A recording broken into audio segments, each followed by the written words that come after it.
আচ্ছা, তো এখন আমরা চলে যাই বায়োলজিতে।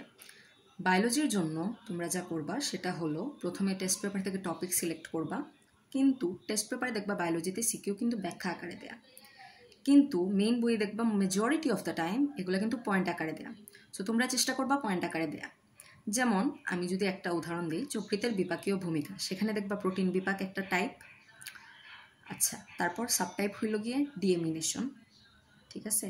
তো তোমরা কি করবা সেভাবে দিবা যে প্রোটিন বিপাক, ডিএমিনেশন, তারপর দিবা বর্ণনা, তাহলে কিন্তু ভালো মার্কস পাবা। বইয়ের আদলে লিখলে ভালো মার্কস পাবা। এবং কোয়েশ্চেনে চিত্র চাক তোমাদের কাছ থেকে বা না চাক, তোমরা কিন্তু চিত্র দিবা, কারণ চিত্র মানেই 1 মার্কস, এবং চিত্র দিলে ভালো একটা ইমপ্রেশন ক্রিয়েট হবে। আচ্ছা, এখন আসি ইংলিশে। ইংলিশের ক্ষেত্রে আমি কিন্তু টেস্ট পেপার বলতে গেলে তেমন একটা সলভ করি নাই।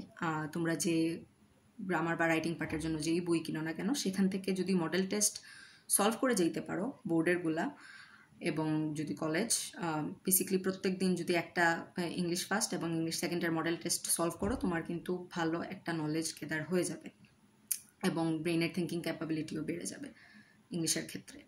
বাংলার ক্ষেত্রে যদি বলি, বাংলা ফার্স্টে তুমি টেস্ট পেপার সলভ করবা এবং টপিকটা ধরবা, যেমন যে কোনো টপিকই ধরো না, মানে যে কোনো চ্যাপ্টারই ধরো না কেন, ওইটার নিশ্চয়ই ওইটার কিছু কি পয়েন্ট আছে, যে কি পয়েন্ট দিয়ে তুমি ফুল চ্যাপ্টারকে ডিসক্রাইব করতে পারবা, সেই কি পয়েন্ট রিলেটেড যে সিকিউগুলো আছে সেগুলো পড়ে ফেলবা।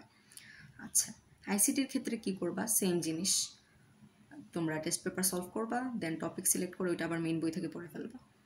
ওভারঅল এরকম যদি তোমরা টেস্ট পেপার সলভ করো, তাহলে তোমাদের আউটকাম কিন্তু ভালো আসবে।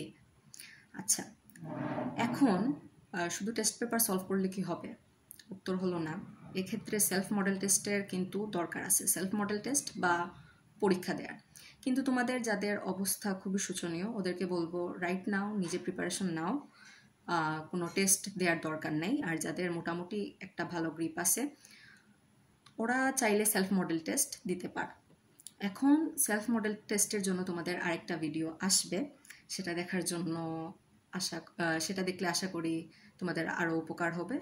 তাহলে সেটার জন্যই ওয়েট করো। এখন আপাতত যেভাবে বলছি টেস্ট পেপার সলভ করতে, সেভাবে করো, কাজে দিবে। আল্লাহ হাফিজ।